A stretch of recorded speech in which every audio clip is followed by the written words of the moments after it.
Yes, my name is Taylor Moreland. I'm the owner of AgriSpray Drones. We're located in Missouri, Boonville, Missouri, about the middle part of the state.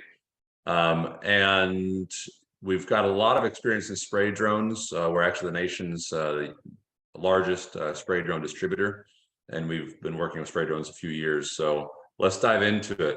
I know there's a lot of questions, so if you guys have questions, we'll probably take those at the end. That way we can just answer those all in batch. So this will probably take about 30 minutes or 45 minutes or so for the presentation portion, then we'll answer questions at the end.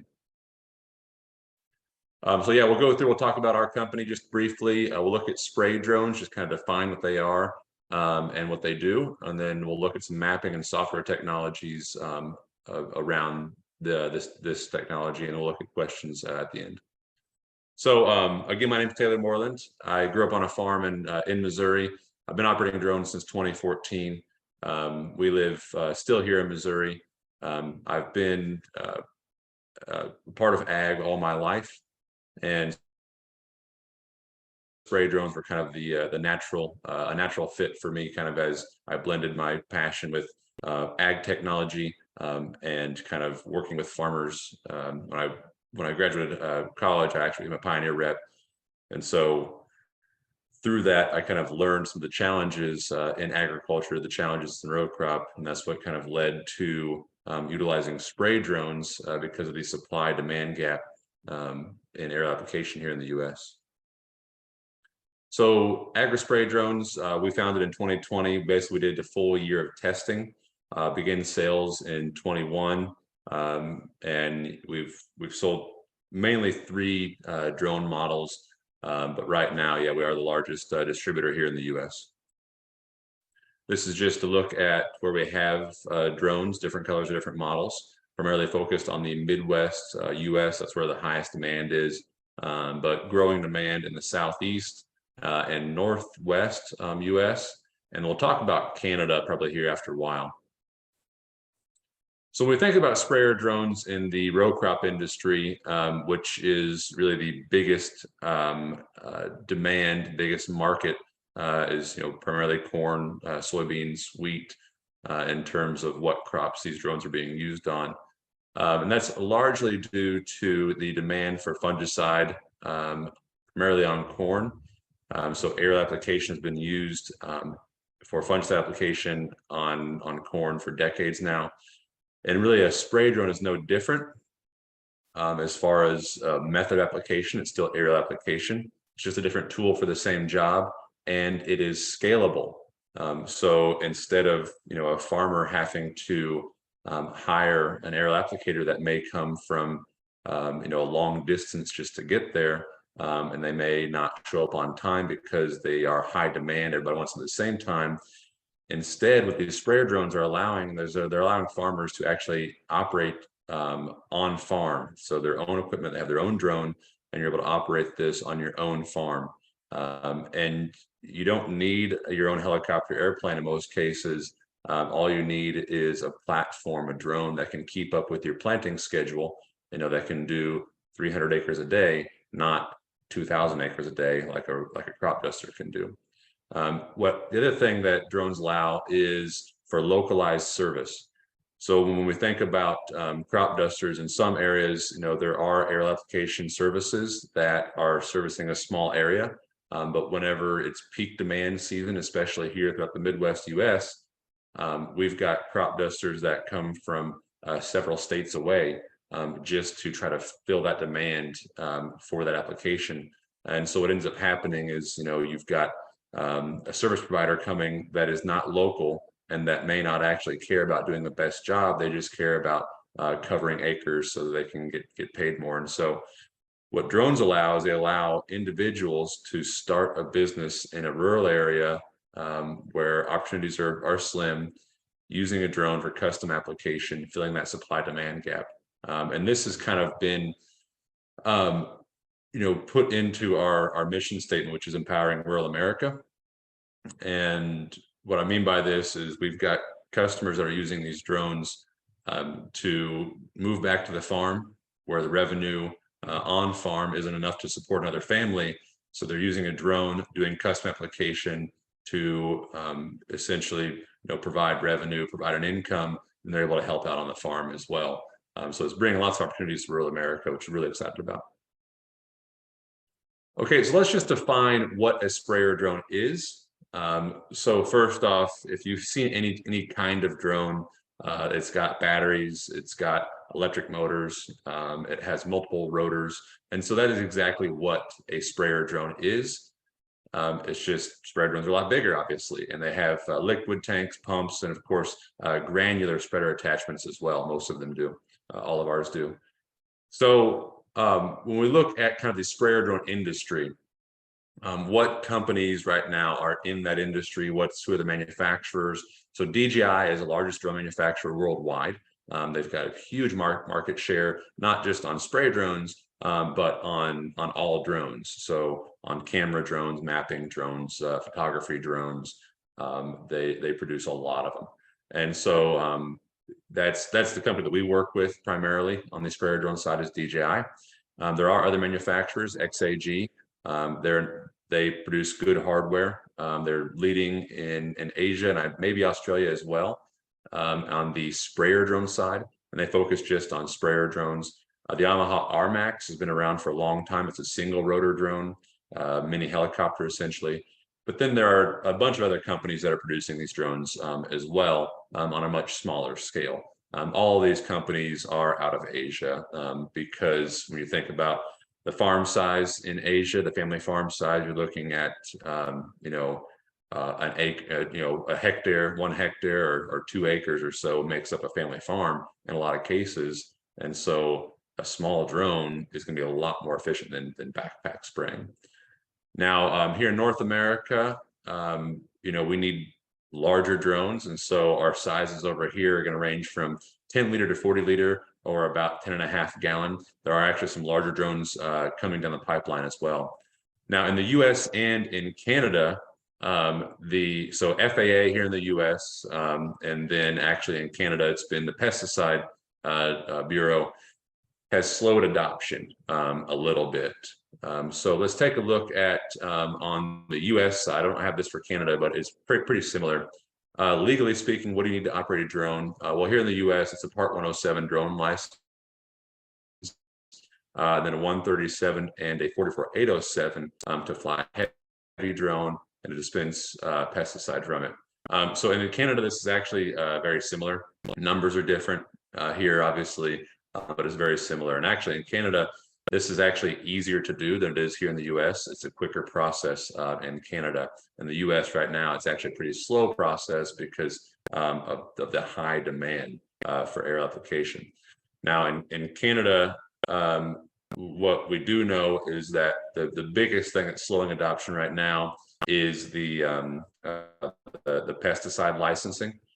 So right now in Canada, pretty much anything that ends in side, so fungicide, insecticide, herbicide, it's going to have a label that's going to specify aerial application methods via airplane, helicopter, or drone.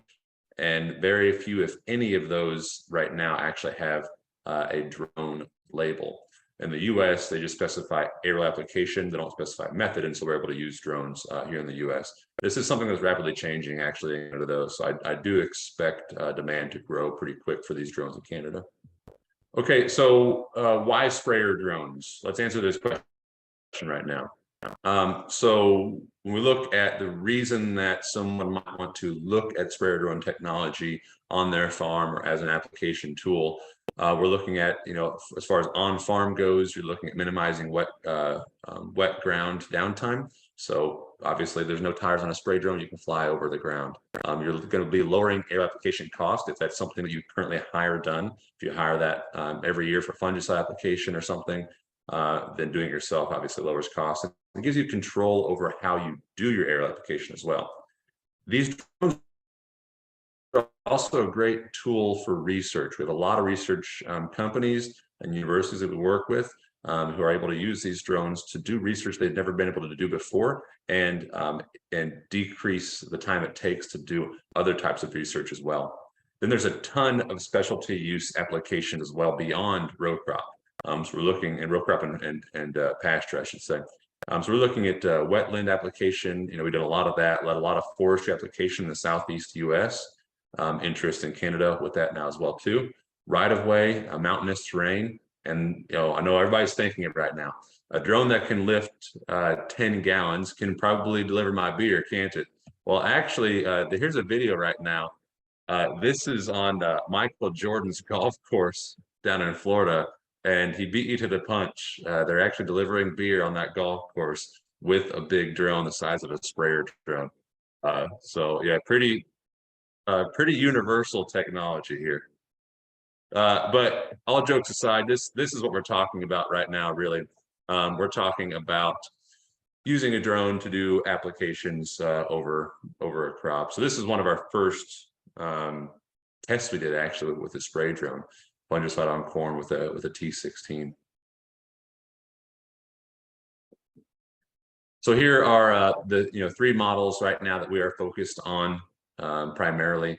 And these are 3 different sizes. The number stands for the liters, so 10 liter, 30 liter, and 40 liter model.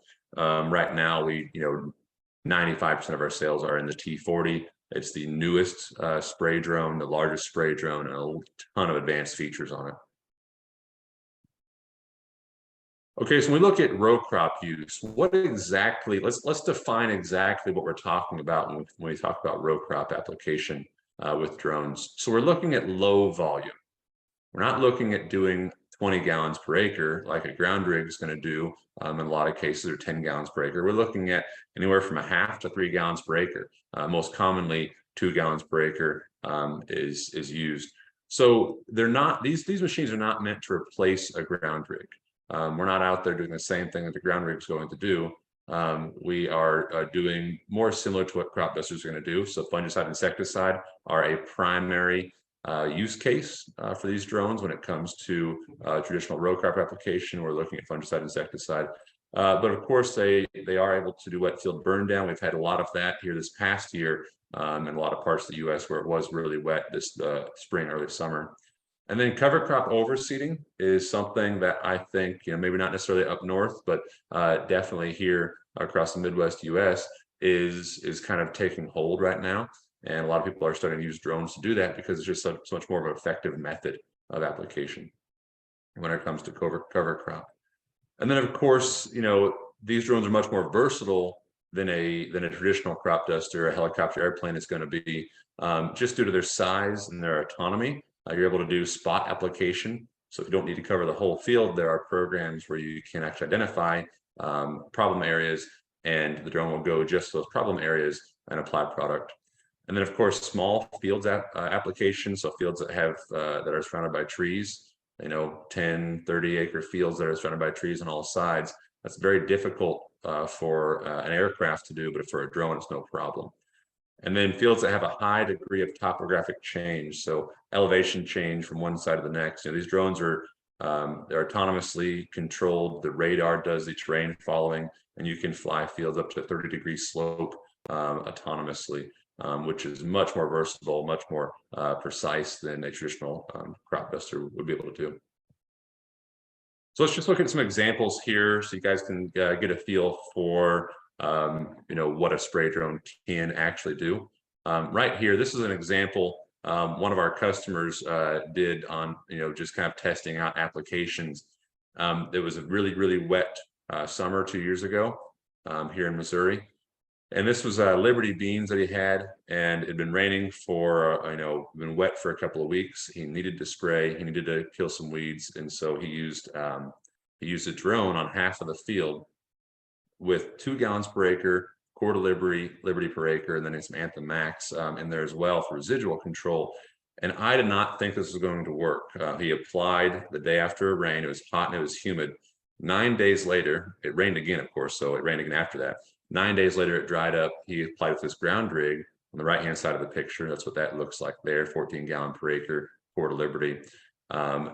And this picture was taken a month after that application. So what this tells us is, it tells us 2 things. It tells us, one, timing is incredibly important when it comes to any application, especially a herbicide application. Timing is exactly why this picture looks the way it does. The drone did it at the perfect time.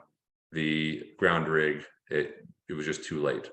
The other thing it tells us is that you don't need volume to get coverage. So the ground rig, he was using 14 gallons per acre to get the coverage he needed for Liberty to work. With the drone, we're using smaller droplets. We are blowing the product with the prop wash. We're blowing that product down through the canopy. And we're spreading that product out across the swath with the prop wash.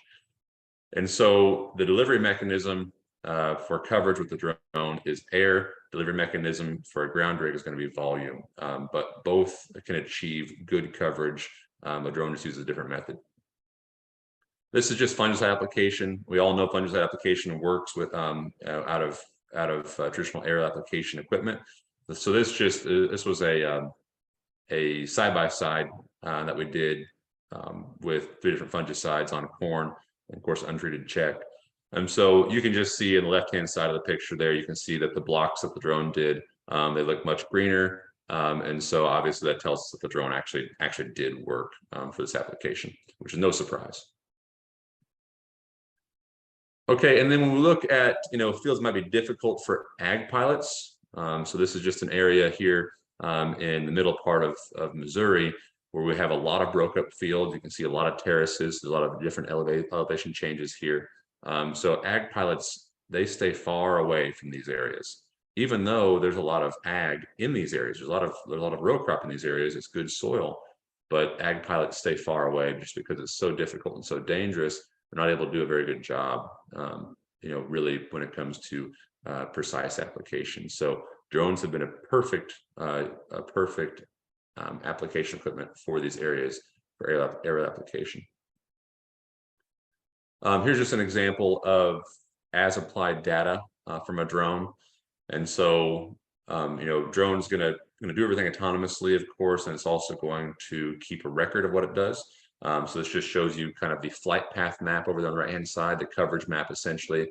And then of course it tells you how many acres it did, what volume it put out, all of that kind of stuff there. And this is all kept on a cloud storage system as well. So just to recap, drones for row crop, what are we talking about? Well, essentially we're talking about doing your own aerial application. If you are, on a farm and you're wanting to, take more control over what applications that you have control over, drone allows you to do your own aerial application on demand, when and where you want. And then we're looking at, as far as the custom side goes, being able to offer a much more localized service that has low overhead. So a drone's going to cost anywhere from 20 to 40,000, depending on the equipment that you need. You already have a truck and a trailer, and drone's going to cost very little to operate as well. And so the margins can be pretty high in terms of per acre cost to what you charge on a drone. And so what we find is the majority of our customers are actually doing a custom service with these drones because it makes sense. The ROI is there. We look at efficiency at 2 gallons per acre, kind of the benchmark that we use. A T40, so the newest drone, is going to be realistically between 30 and 40 acres an hour. That includes refills and battery swaps. Might be kind of surprising to some folks that it could be that efficient, but that's exactly what it is. Okay, so when we look at other applications, pasture and forage production is really big, in terms of kind of that next step where drones are going to be able to make a big impact. So when we think about why pastures are pastures, well, usually it's because that they have too many ditches, saplings, fence posts, rocks, and these are a non-issue for drones. And so the wear and tear on equipment for application on pastures is a non-issue for drones, meaning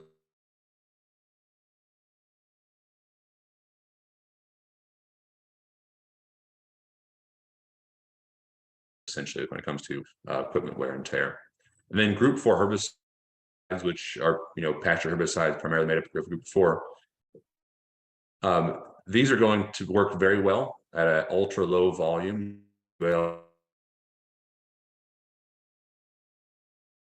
are going to work very well out of a drone. And then, of course, the granular spreader has some use cases on pastures, thinking about overseeding of clover, and then fertility requirements on pasture much lower. And so if we look at putting out 20 pounds of N across the pasture, that actually can be done with the granular applicator of a drone, especially the T40, which can hold 100 pounds, about 110 pounds of product in the tank. So here's just kind of a video before and after of some pasture herbicide application. So the chaparral right there, pretty commonly used pasture herbicide. And again, so everything you're going to see here was done at a low volume application. So actually about 1.5 gallons per acre with the T30. And you can see the penetration.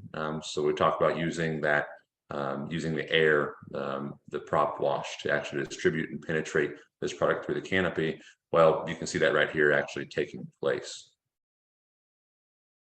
And those small droplet sizes, again, that's going to be able to provide really good coverage at a low volume. This is perhaps the most impressive of all three. This is mesquite down in southern US. Mesquite can be a problem. And there you go. Again, this was about 1.5 gallons per acre, applied at about 20 feet.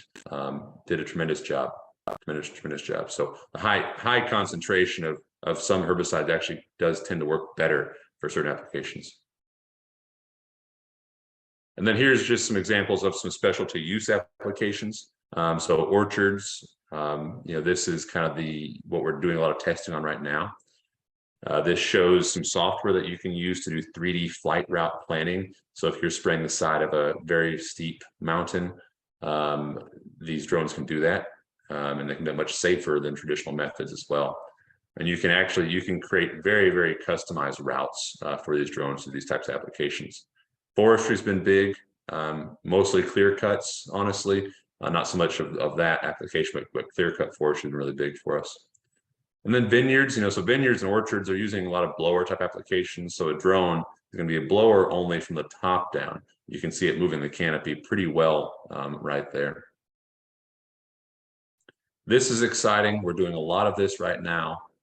Greenhouse painting, shading. And so instead of using tarp system, or instead of actually walking across the greenhouse to apply shade paint, drone is able to do that not only a lot safer, but a lot faster as well.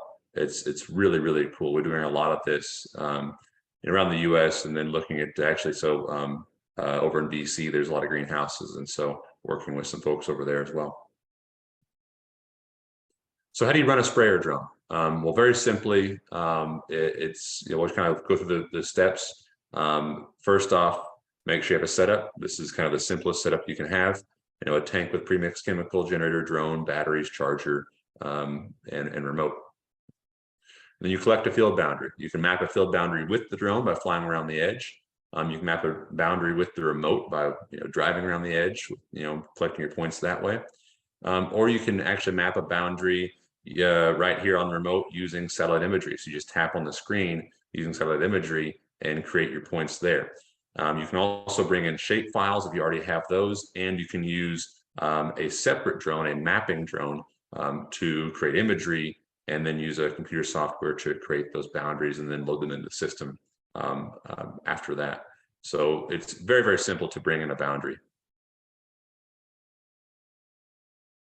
And then you just give it the parameters. So how many gallons per acre, the direction, flight speed, application rate, height over the crop.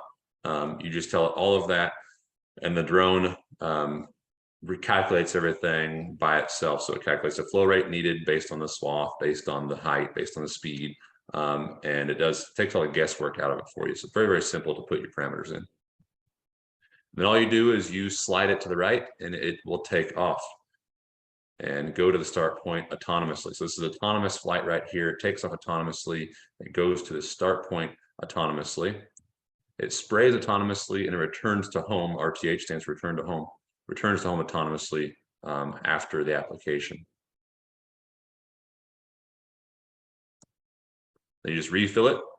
So you'll have a tank of premixed chemical there. Refill it, grab a battery, replace the battery. Usually you do replace a battery every cycle. But sometimes you can get 2 cycles to 3 cycles depending on what you're doing. But usually it's going to be every cycle. But the battery actually is very, very easy to swap out. Pulls out of the top, drop it in, and then just hit continue. It's going to upload, of course, the next flight route, and it's going to pick up where it left off.